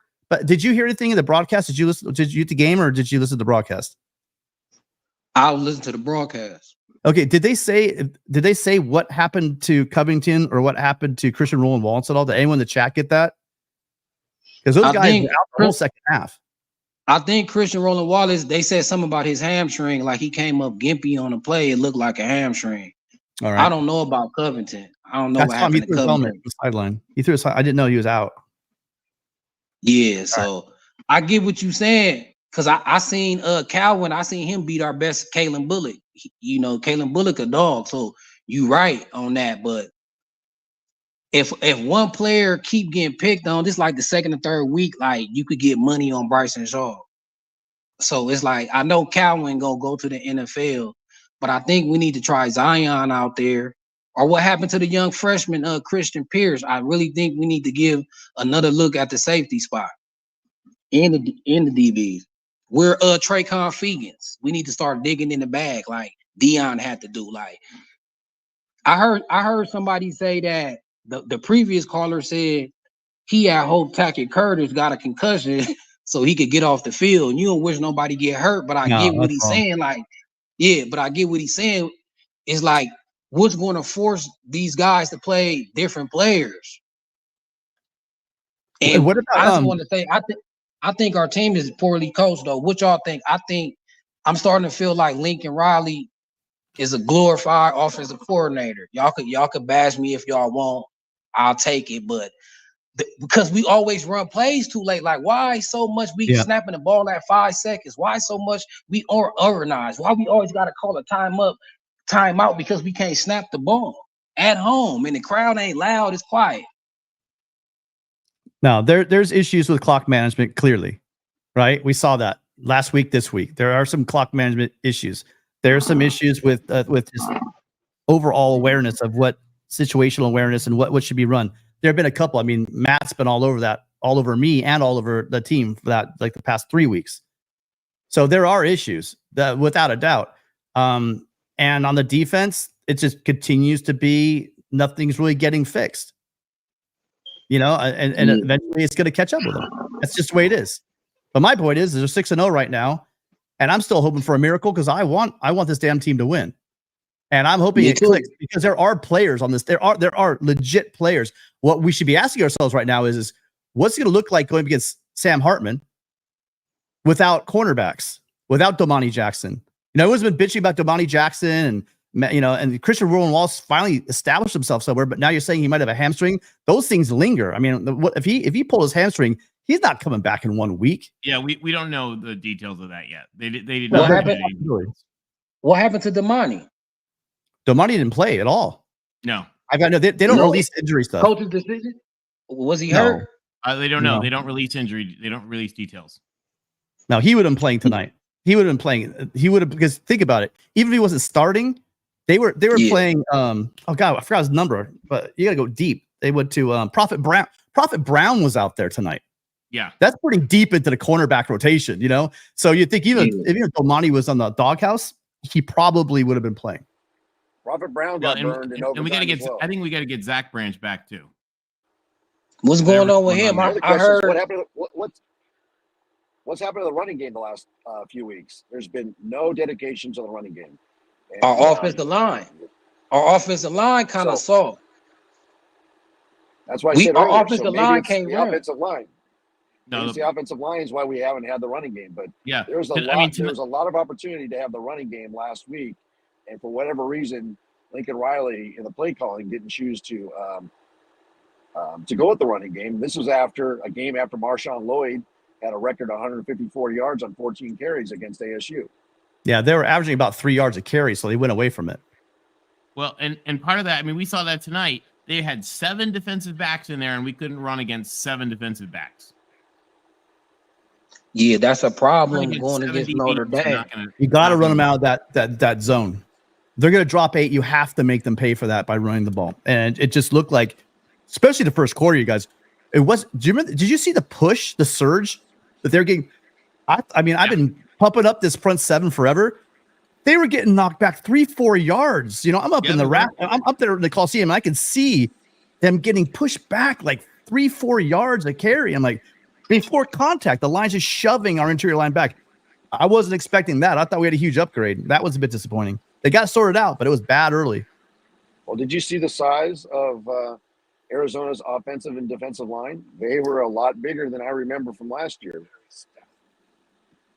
But I mean, we've got 300-pounders in there. I totally agree. But they should use their quicks if they're bigger than them. I mean, I really thought that would be a strength of the team, and clearly in the first quarter, it absolutely was not. They weren't afraid of USC. They had a game plan. They came in prepared, and they almost executed it. I mean, Tim, did you see the sidelines? I don't know when you left the game, but towards the end of the game in overtime, or just before overtime, Arizona was pumped up on their sidelines, and USC looked like they were in line for a funeral. Rick, the first quarter. I mean, you're right over there right behind their bench. They were. I'm talking about the first quarter. I'm talking at the end of the game. And this is when it was tied. It was like, okay, Arizona had blood in their mouth. They were ready, and we looked like we just wanted to find the exit, and we didn't want any part of that. The fact that we actually won in overtime is like a miracle. It really is. In the first quarter, they were like running through and they were pumping their crowd up. There's a decent amount of contingent from Arizona there at the game. And they were it's a small, everyone's ever been to the Coliseum and see where they stick the visiting team up in the rafters in the corner, but they were visibly loud. And from the beginning, especially when they got a couple 3-and-outs and SC's not, looking like crap, and then the fumble, they were pumped. Those kids said, we can win this stuff. And I think Jed Fish, hats off to Jed Fish, because he really had these guys believing. I mean, he really, and I used to make Johnny Nansen jokes left, right, and center. I did. I'll admit it. I'll throw my hand up. He was one of my targets, back in the day in the Helton year stuff. But man, this defense came to play. They figured something out, because they're stopping Penix, they're stopping Caleb back-to-back weeks. Someone's got to really think about that. And I'm hoping, because we're going to play better teams with better talent. They're going to be pouring over the film, and they're going to be looking at how they were able to do that. And it might get tough. Look at Caleb's stats. He was off, by the way. Can we talk about Caleb's throwing tonight? Was he 50%? I mean, I got to look at the stats. He was off. It was not good. Hey, Carter, before we let you go, give us the scoop on your prediction for Notre Dame next week. Man, my mind telling me Notre Dame because Go with your heart, I feel Carter. like. Go ahead. Oh, my mind is telling me Notre Dame because they be physical in the trenches, and I feel like if they want to, they could really play ball control on us, like that possession ball, and I think they could shorten the game. But I can't underestimate Caleb Williams though. He won that game, that 2-point conversion. Like Caleb really special. Like we really witnessing something that we need to cherish every game because he won that game with them overtime plays. I don't care what nobody say. He was dragging people in the end zone. Like Caleb really special. So I it's hard for me to go against USC because we got Caleb. So I ain't gonna never go against my team. So I'm gonna take us 31-28. We probably need another Bush push. They trying to call it the tush push now, which getting on my nerves. But besides that, I think we win the 31-28. Oh, I got one more thing though for Tim. Okay, I gotta bring this. Real quick, go ahead. It's real quick. Last week, Tim, you missed it. Remember last week I was talking about Fire Grinch and y'all cussed me out. And then today a caller called today. You know I'm just playing. We was going at it. Remember, y'all thought I was mad, like he arguing today, like. But a caller called today. It was like we should fire Grinch, and everybody agreed. And I'm like, dang, where Tim at? Well, I wasn't here. I'm still. By the way, I get you, but I'm still not. You just talked about Caleb Williams, and he is special. Yeah. You fail if you fire Grinch, you're going to screw that guy over, because whoever you pull up to be the new defensive coordinator is going to be worse than what we have right now. Stop the hyperbole. Whoever comes up, he's not going to call a better game, and you're not going to change mid-season. You don't think Sean Newell? No, because he has no coordinator experience. You guys, be a defensive coordinator. You just can't just become a defensive coordinator overnight. You know what I mean? I get you. Listen, I understand why you are mad. I'm watching the game too. If you don't think that I see it as well, I keep getting here that I'm the apologist. Go back and look at the receipts from like the last 3 weeks. I've been saying this a couple things. If the team doesn't get better, they're going to lose a game. If we lose a game, he should be fired. Take a look. The receipts are all there. I've never once advocated for him keeping his job if he can't fix this shit that's going on the field. I don't get a portion of his thing, Carter. I don't get any of his paycheck. But if you fire him, it's the stupidest move you could do because you kiss the season goodbye. Sounds good. All right, y'all. Thank you. All right, Carter, thank you very much. Yeah, fight on. At least I converted you, Tony, though. We gonna get Tim next week. He gonna come to this. We'll work on it. Next week might be ugly. We'll see you fight soon. On, Carter. Good call, man. Hey, by the way, Indiana fired their OC. They don't have hopes of winning their conference. So you can do that. You can fire someone and throw the towel in. You don't throw the towel in 6 games into the season. Moving on. Dre Day is back. Dre, you're already on. So let's just take 1 minute here. Give us a scoop. What has you calling back? Well, I've been listening. I've been listening to your guys' chats and everything, and I had a few questions, of course. All right, let's just do that. You already called, so let's just do this in a minute or two, real quick. Okay, so first question, LBC and Tim, what drills should the defense be doing to be better at tackling? Because they should not be tackling a freaking wheel of tires. Like, that's not a body that you're colliding into. And so in your guys' opinions, because I have another question after, but what's your guys' opinions, LBC, Tim, and what should the defense do to get better? Rick, you want to go first?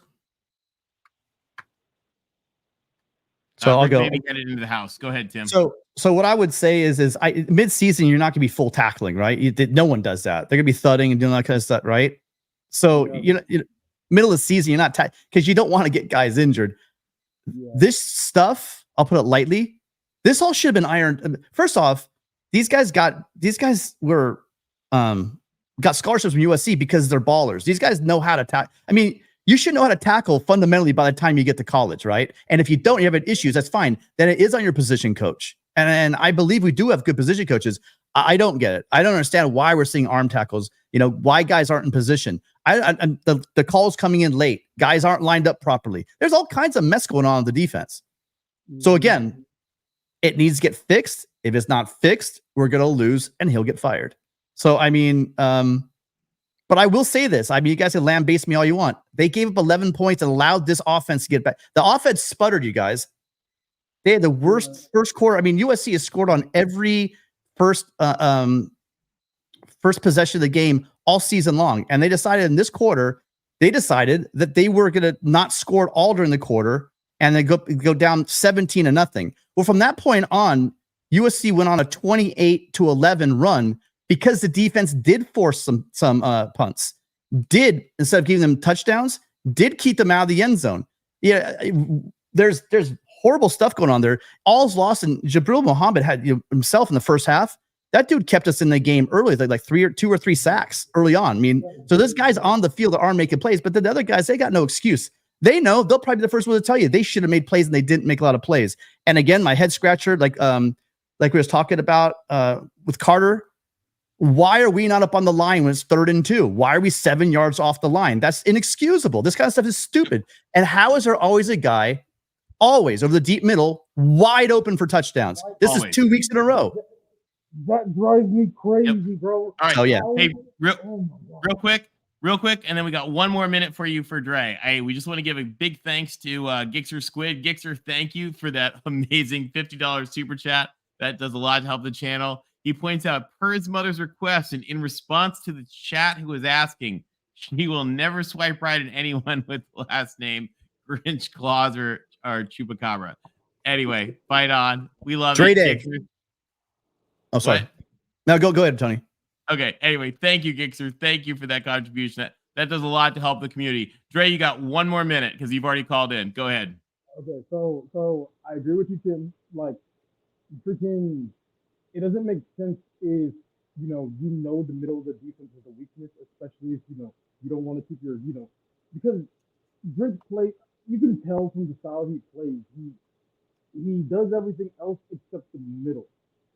And then if it's not the middle, he leans the defense into an odd perspective where the linebackers are on the opposite side, one off the DN, you're gone for 10 to 5 yards. Where does that make sense? And it's okay. He's not, he's a good DC, not the best, but like I was saying is, Go ahead real quick. Sorry, continue. Sorry, what were you saying, brother? Well, Dre, you know what? Listen, I tell you this. We're going to have a call-in show tomorrow at 10 a.m. So call in then. I love to hear your call. It's 4 o'clock in the morning for Tony. We got to move this thing along.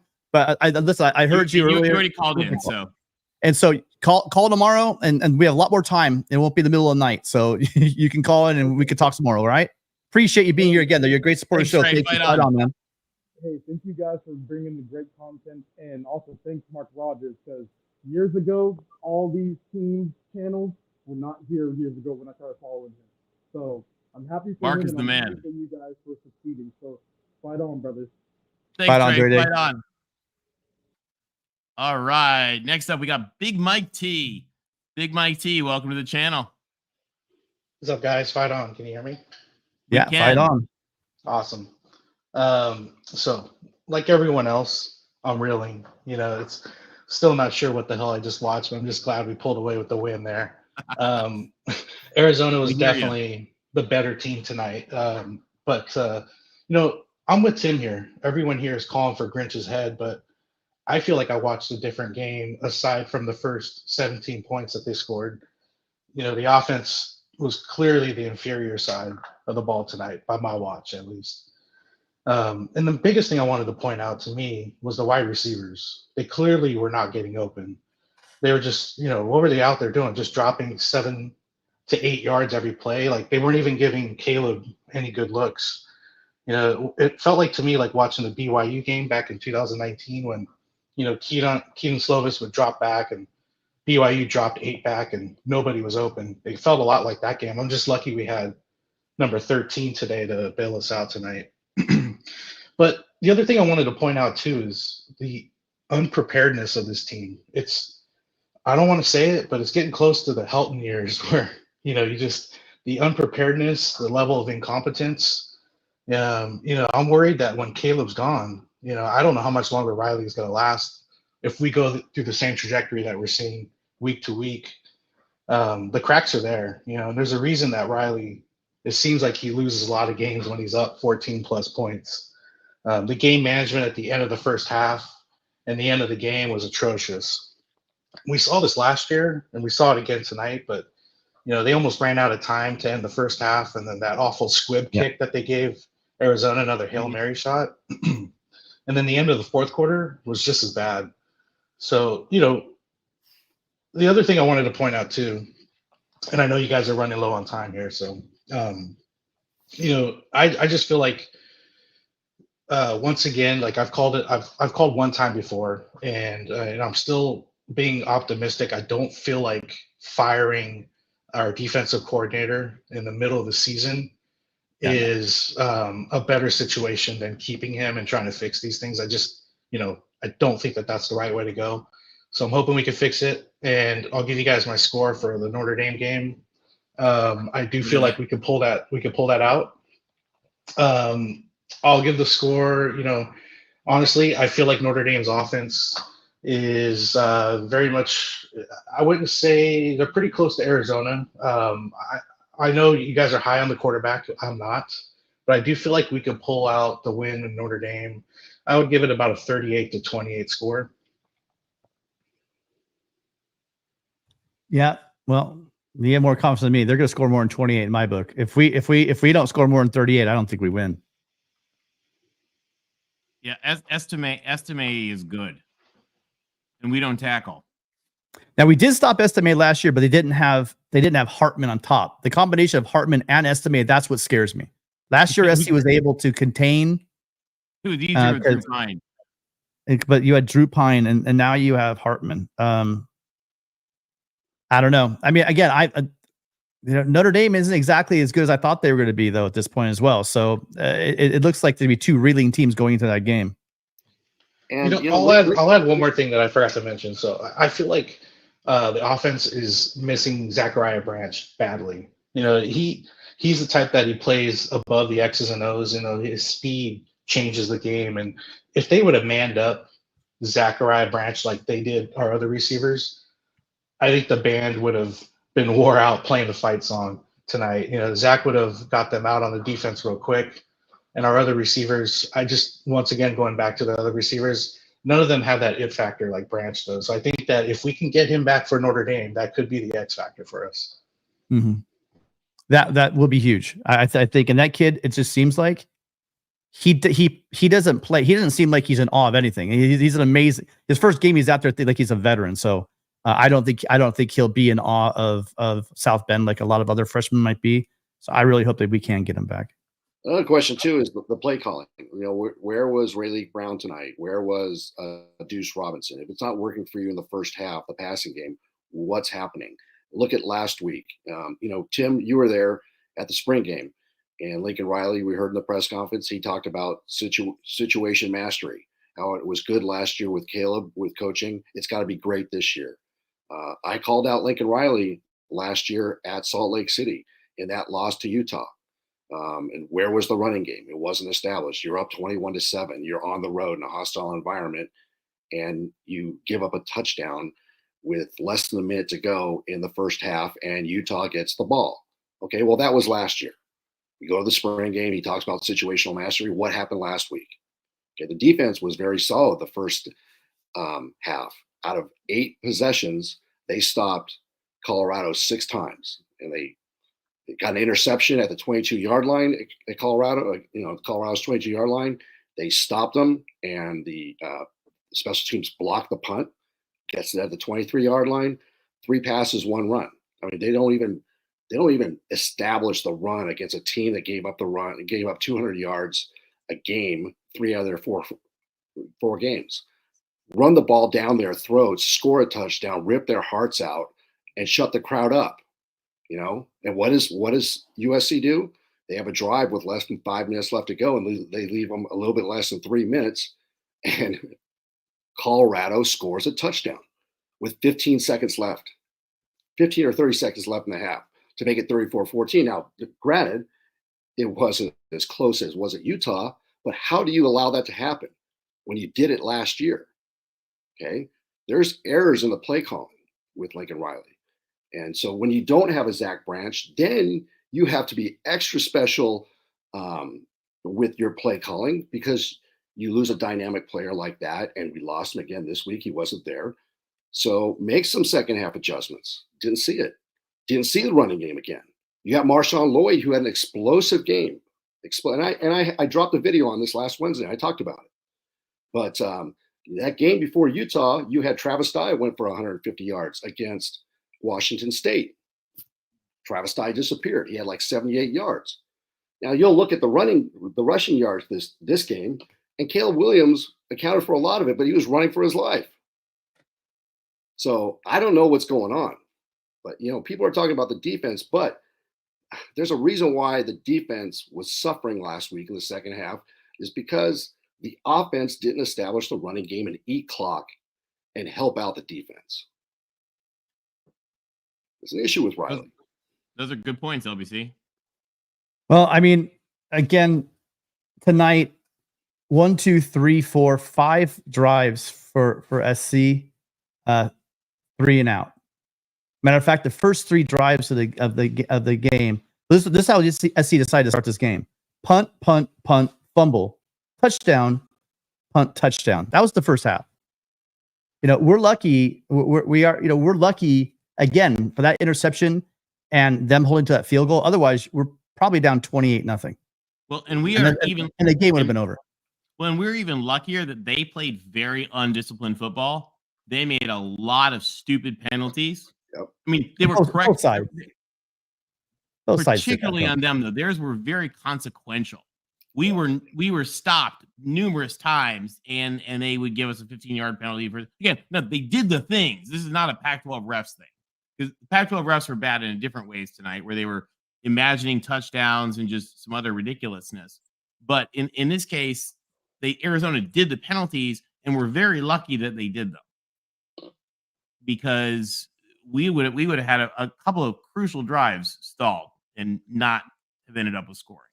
Yeah, SC was deciding that they were going to get holding penalties at the worst possible times to make themselves dig out. I mean, you can say that, but the pass interference, that guy had no choice. He just absolutely mugged Singer. Otherwise, Singer's going to catch that ball. I mean, things like that, though. I mean, that's not really bailing SC out, because he's going to make that catch unless he just absolutely tackles him. That wasn't one of the ones I was referring to, but there were a lot of them. They had roughing the passer. They were in it. They were full of themselves. They late hits, blood in the water. They were going after SC, and they couldn't contain themselves, because they were in that situation where they felt that they were going to win, and they were doing anything they could to stop USC. And they made some mistakes. They did, and they extended drives. And there was a defensive holding as well that was an automatic first down.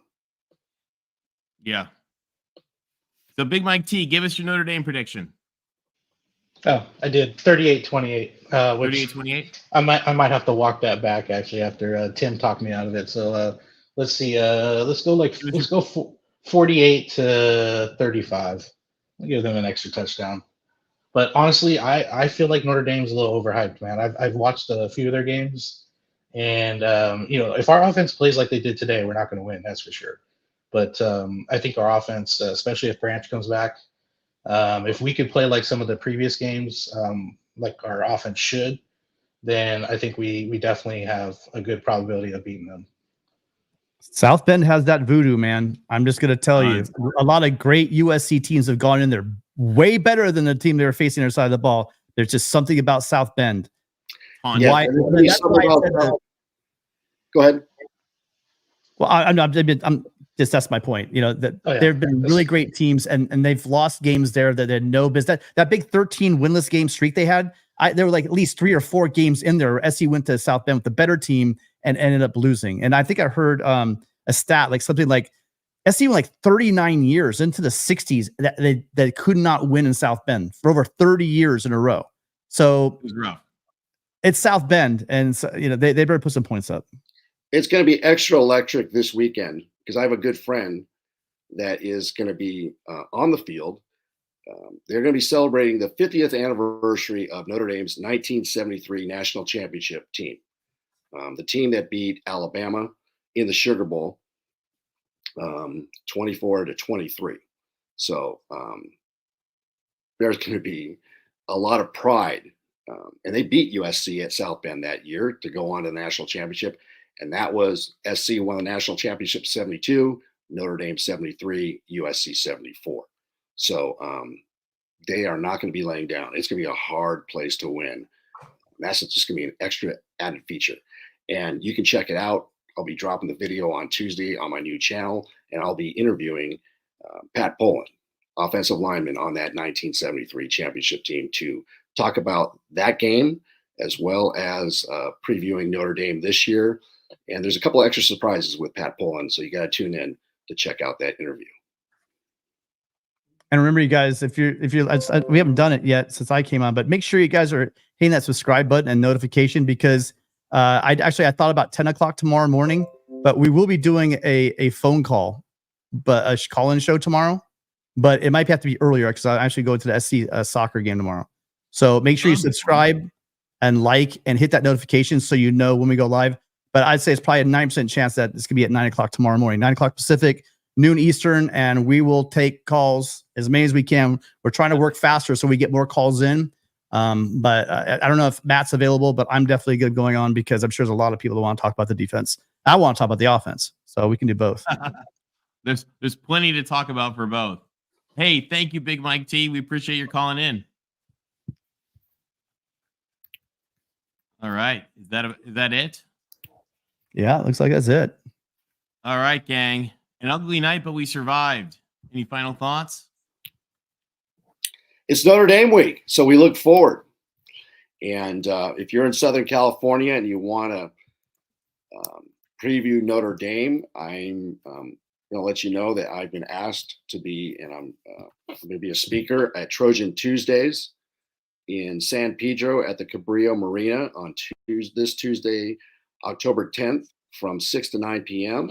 You can get all the information on TrojanTuesdays.com. Come on down, and we're going to talk Notre Dame from 6 to 9 p.m. this Tuesday, and as we look forward to the Irish. Thanks to Ernest and Roger Alonso. They're the ones who organize Trojan Tuesdays. There's food that is served, refreshments, dessert. It's going to be a good time. Yeah, and not much really. Just again, you guys, I think Riley said it last week, and it just rings home.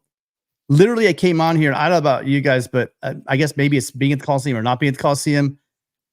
But they were able to pull out that win out of a rabbit's hat when they missed that field goal. I mean, first it's going up and down. It's football, and they marched down that. So the defense gets a stop. That's how that happened, and then SC gave the ball up, but then they miss a 50-yard field goal. Then SC marches down the field, has a chance for a chip shot. They should have walked off 31-28, escaping with a terrible offensive performance. They could have done that, but they botched it. It looked like crap. And somehow in overtime, I turned to my dad and said, they're just going to keep running the ball. They're just going to keep running that toss play, and that guy's going to score touchdowns. And I thought it was apropos that it was the defense that made the stop on that same play that they've been just gutting them all game with. And I'm going to watch the film because I want to see who shot that gap to make that play happen, because they absolutely blew it up. Don't let wins feel like losses, because this is a win. It's a win in the win column. We can overlook Arizona, regardless if they played at home or in Tucson. This team is not some cakewalk. They gave who everyone believes to be the best team in the Pac-12. It's not, a Trojan. A lot of people think it's Washington. Some people think it's Oregon. But this team gave Washington all it can handle as well. I think that there's still a chance they clean up their offense. They get out of the thing with maybe one or no losses through the Pac-12 season. Get to that championship game, and that championship game, anything's open. And if they win that championship game with only one loss, they're going to the playoffs. And there's still a chance. I think you guys out there, I heard a lot of negativity, but it can be done. There's too many good players on this defense to let this happen. So I'll take the phone calls. That's a primer for tomorrow. It'll be 9 a.m. tomorrow morning, 12 noon. And then also on Monday, I'm sure it'll be really fun. We'll have a lot of people calling in on Monday. As always, Mark and Matt and I will be doing the Trojan Conquest show at 8 o'clock Pacific, 11 o'clock Eastern. So join us for that one as well. All right. Well, hey, thank you to everybody who joined us tonight. Thank you to everybody who called in. It was a wild night, but like we said earlier, great teams find a way to win these games. Hopefully, we're going to be one of those great teams, and this is just, one of those stumbling blocks like we've had in seasons past. I mean, look back at the Pete Carroll days when we did this against ASU. So hopefully, like I said, hopefully we'll get through this and we'll be all right. But it's Notre Dame week.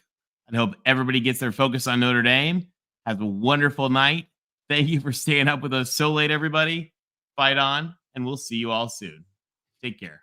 Fight on, everybody. Thank you.